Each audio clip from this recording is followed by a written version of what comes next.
And I see no one will ever replace my husband. No. But I do see some similarities of my husband in JD and Vice President. You ever see one of those blink and you miss it clips that somehow ends up taking over the whole internet? That's exactly what's going down right now. A 6-second clip, just a quick hug between Erika Kirk and Vice President JD Vance, has exploded online and turned into a full-blown internet battle.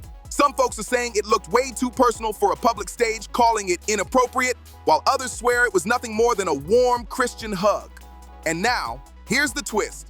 Joe Rogan has jumped into the conversation. You already know once Rogan speaks, the whole internet flips out. Suddenly, everyone's taking sides, dissecting every frame like it's breaking news. So what really happened? Why did a single hug cause this level of chaos? And how did Joe Rogan end up looking like the only calm voice in one of the strangest viral political moments of 2025? Let's get into it. It all started at a Turning Point USA event in late October. Erika Kirk, still carrying the weight of her late husband Charlie Kirk's legacy, stepped under those blinding stage lights to introduce Vice President JD Vance. The place was electric. Flags waving, people shouting, that loud, patriotic kind of energy that Turning Point is famous for. Then Erika grabbed the mic and said something that made the whole room freeze. "No one will ever replace my husband, but I do see some similarities between my husband and JD Vance." Boom.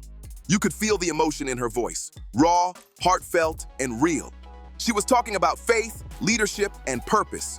But to viewers at home, it looked complicated. Cameras caught every second, and within hours, the internet turned it into the most debated 6 seconds of the year. Then JD Vance steps onto the stage, flashing that polished, picture-perfect smile every politician seems to master. He leans in for what looks like a respectful, friendly hug, and boom! That's the moment everyone's talking about. Erika's hand slides up behind his neck, her fingers brushing lightly through his hair, ending with a quick pat. Just 2 seconds long, but when you slow it down online, it feels like forever. Someone freezes the exact frame, another person zooms in, and before an hour passes, the screenshots are spreading like wildfire. One angle looks affectionate, another totally harmless. But who cares about context anymore? The image is what goes viral, and by sunrise, Erika Kirk and JD Vance hug is trending across the globe. You could practically set your clock to how fast the internet reacts. Meme pages flood in with captions like 2028 power couple loading. And that wasn't a hug, that was a moment. Political commentators start breaking it down like it's a UFC replay, talking about hand placement, posture, even micro-expressions. Meanwhile, so-called body language experts pop up overnight. Lucia will come with me to church. As I've told her, and I've said publicly, and I'll say now in front of 10,000 of my closest friends, do I hope eventually that she is somehow moved by the same thing that I was moved in by church? Yeah, I honestly do wish that, because I believe in the Christian gospel, and I hope eventually my wife comes to see it. Throwing side-by-side comparisons of romantic versus professional hugs like they're analyzing crime scene footage. And while all this chaos unfolds, both sides of the internet lose their minds. Liberal users mock the family values crowd for panicking, while conservatives argue it looked way too intimate and might chip away at JD Vance's clean-cut image. It's a full-blown digital meltdown, and as everyone argues over the meaning of a hug, major outlets like People start jumping in too, turning a 2-second moment into headline material. India Today and the Times of India jump in fast, dropping clarifications left and right. They make it crystal clear. There's zero proof of anything romantic going on. It was a public event, a short, respectful hug, end of story. But by that point, the internet doesn't care about facts anymore. Screenshots, memes, and hot takes have already taken over, drowning out every bit of logic. And honestly, this is the exact kind of chaos you just know Joe Rogan would talk about. Even though he hasn't addressed it on his podcast yet, you can already picture the whole scene. The dim studio lights, cigars on the table, Jamie pulling up the clip while someone cracks a joke. And then Rogan bursts out with that classic laugh of his, shaking his head like, "Man, you give the internet 6 seconds of human contact and they'll turn it into a Netflix series." He'd probably joke around for a moment, then switch gears like he always does. That calm, thoughtful tone kicking in. You can practically hear him saying, "Look, this woman lost her husband. She's doing her best to keep his message alive. She's leading a whole organization under constant pressure, and now people are out here dissecting a hug? Come on!" It's easy to imagine him using the moment to make a bigger point about how the internet feeds on drama. Rogan's talked about this before, how social media rewards outrage because calm, real stories just don't go viral, and this situation fits perfectly with what he's always saying, that modern politics has turned into straight-up entertainment. It's no longer about ideas or policy, it's about optics, thumbnails, and who hugged who on camera. And if there's one thing Rogan keeps reminding people of, it's that once fame enters the picture, even the most genuine moments start to feel like a performance. Rogan would probably wrap it all up with something like, if you're famous, everything you do becomes content. You can't just be real anymore. Every blink, every tiny movement turns into a statement. And honestly, that line alone would blow up online in seconds. Even if it's just a guess, he'd be absolutely right. Because here's where things start to get real deep. Beneath all the memes, edits, and overanalyzing, this whole situation shines a spotlight on the pressure Erika Kirk's living under right now. Think about it. She's not just Charlie's widow anymore. She's the new face of Turning Point USA, the same movement her late husband built from scratch. For years, Charlie was Turning Point. His vision, his energy, his leadership defined it. When he passed, Erika didn't just lose her partner, she inherited his entire legacy. Every bit of that weight, the responsibility, the public scrutiny, the expectations, all of it landed on her shoulders overnight. Never replace my husband. No. But I do see some similarities of my husband in JD. And she's doing it in a time when every single thing you do can be clipped, shared, and turned into content before you even take your next breath. That's the world she's operating in. And that's exactly why this hug hits so differently for people. To Charlie's supporters, Erika wasn't just a speaker or an activist. She was his other half, part of a power couple that stood for faith, family, and purpose. So when they saw her share that quick, emotional hug with JD Vance, a man with major political influence, it stirred up feelings people didn't even know they still had. To the internet, it was just a 2-second clip. But to those still holding on to Charlie's memory, it felt symbolic, like a shift in the story they'd built around her. And that's all it took for one innocent moment to spiral into the biggest online debate of the week. People online started saying Erika's moved on, when honestly, it was most likely just her being warm and supportive in a political setting. But that's the thing. In her world, optics matter way more than reality. Every smile, every gesture, every single word she says gets picked apart under the heavy lens of grief and legacy. That's the strange, exhausting reality she's stuck in right now, where genuine emotion instantly turns into public debate. Then there's JD Vance, the man right in the middle of it all. Let's be real, he's not just any politician. He's strategic, polished, and clearly setting himself up for a serious future run at the presidency. He's got that new wave conservative energy, articulate, grounded, and focused on presenting himself as the wholesome, family-centered, faith-driven leader. His whole image screams loyalty, devotion, and clean-cut values. So when that 6-second hug hit the internet, with people claiming it looked a little too close, it didn't just raise eyebrows about Erika, it instantly became a reputation issue for JD too. Because in politics, one viral clip can undo months of image building.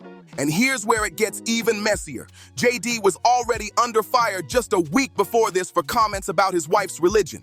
He'd said publicly that he hoped his Hindu wife might one day convert to Christianity. And the internet exploded over it, calling the remark tone-deaf and insensitive. So when this hug moment surfaced right after that storm, it felt like PR disaster fuel just waiting to ignite. But surprisingly, JD handled the situation like a pro. No awkward hesitation, no visible panic, nothing. In the footage, you can literally see him keeping it calm and classy. Erika leans in for the hug, he gives a polite squeeze, steps back smoothly, straightens his jacket, and transitions right into his speech like nothing even happened. It was composure under pressure, and it might have just saved him from a full-blown political meltdown. There was no tension, no weird vibe, nothing that hinted at anything more than respect between them. And honestly, that says a lot. JD's a sharp, calculated politician, and whether this moment was planned or not, it just proves how fragile public perception really is in the internet age. One small gesture can spark a full-blown narrative before anyone even knows the facts. To really get why this clip blew up, you've got to look at the deeper story behind it. Both Erika and JD represent a certain image, faith, family, and traditional values. Charlie Kirk built his whole platform around those ideas. Strong Christian morals, traditional marriage, and faith in public life. Since his passing, Erika's been echoing those same messages with passion and purpose. So when she stood on that stage and said JD reminded her of Charlie, it hit people in the heart, not because of romance, but because of values. She was likely talking about leadership, conviction, and strength. But the internet, always hungry for drama, twisted it into something it wasn't. That's what makes this whole story so symbolic. And you're the slave. That's not how marriage works. A lot of people forget to read the Bible verse after that, where it says, husbands, love your wife like Christ loves the church. And that's where it's that healthy balance of I love submitting to Charlie because he's a phenomenal leader. And the way that he loves me, melts me to want to be able to help. How can I help you? I mean, every single morning I ask him and he asks me, how can I be praying for you? How can I make your day better? And I ask him at the end of that, what can I do so that when you come home at the end of the night, what do you need at home? What do you want to eat? Obviously, okay, whatever. Some people are like, women are in the kitchen, whatever. No, do I cook every night? No, but do I? Yeah, whatever. But how can I help when you come home, how can we make the landing pad a little bit softer? So it's just that, I don't know. And I love that he spoke out. I love that you're speaking out. It's special that people are rising up. It's less about a hug and more about how people interpret modern Christian conservatism in real time.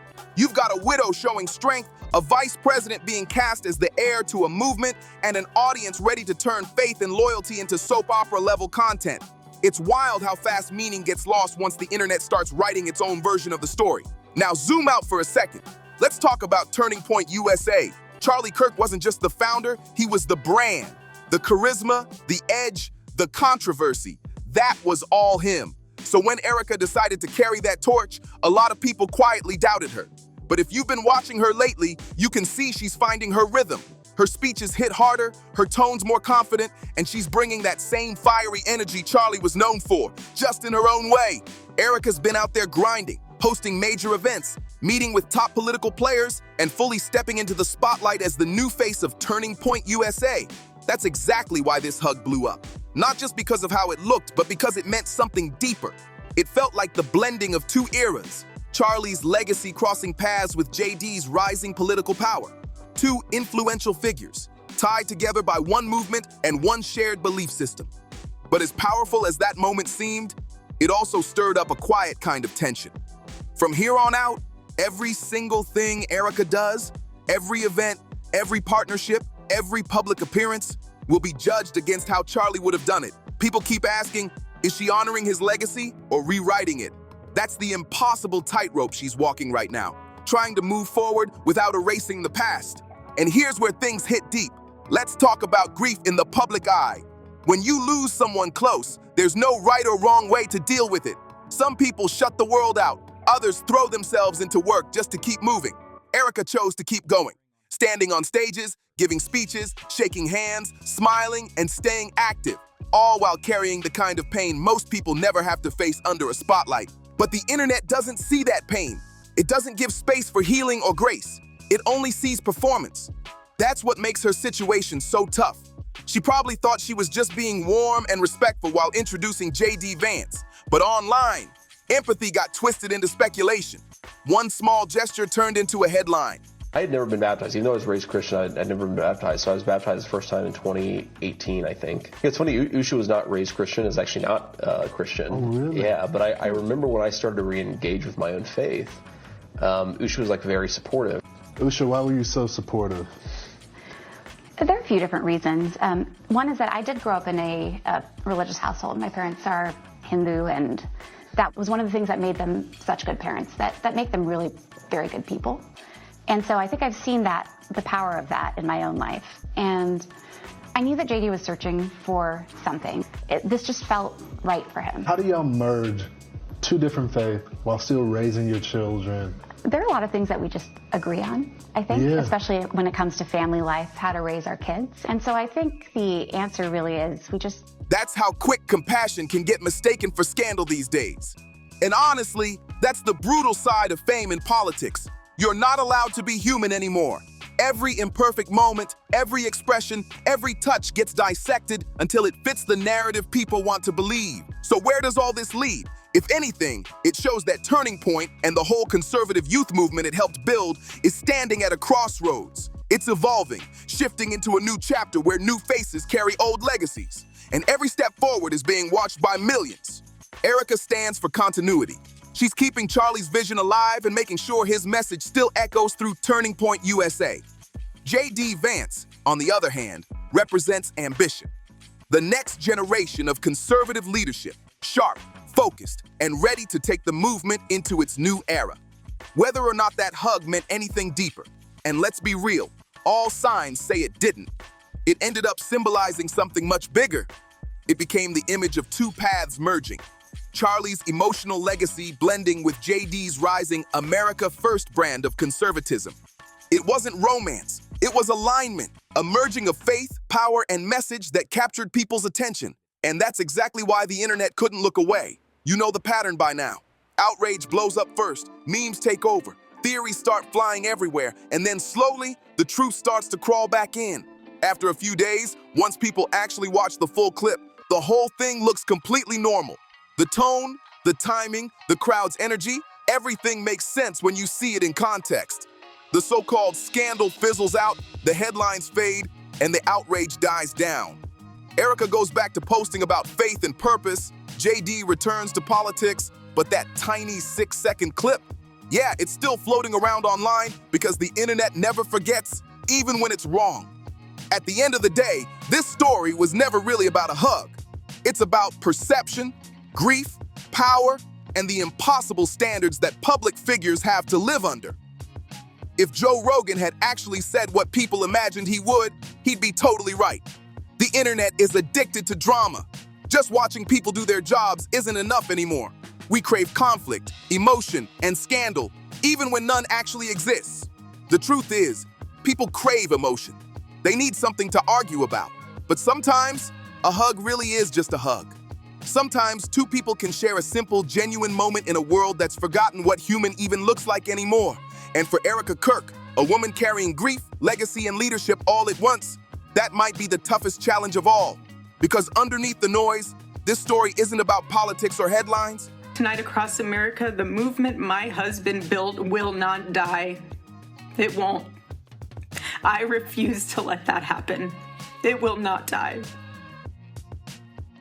All of us will refuse to let that happen. No one will ever forget my husband's name, and I will. It's about how the internet can twist compassion into controversy in the blink of an eye. One frame, one angle, 1 second. And suddenly, a moment of support turns into a nationwide debate. So what do you think? Was this whole thing blown way out of proportion? Did the internet just project its own drama onto a harmless hug? Or was there really something deeper hiding behind those still frames? Let's talk about it. Drop your thoughts down below. Like, subscribe, share, and don't forget to hit that notification bell so you never miss the next breakdown. Thanks for watching, and I'll catch you in the next one.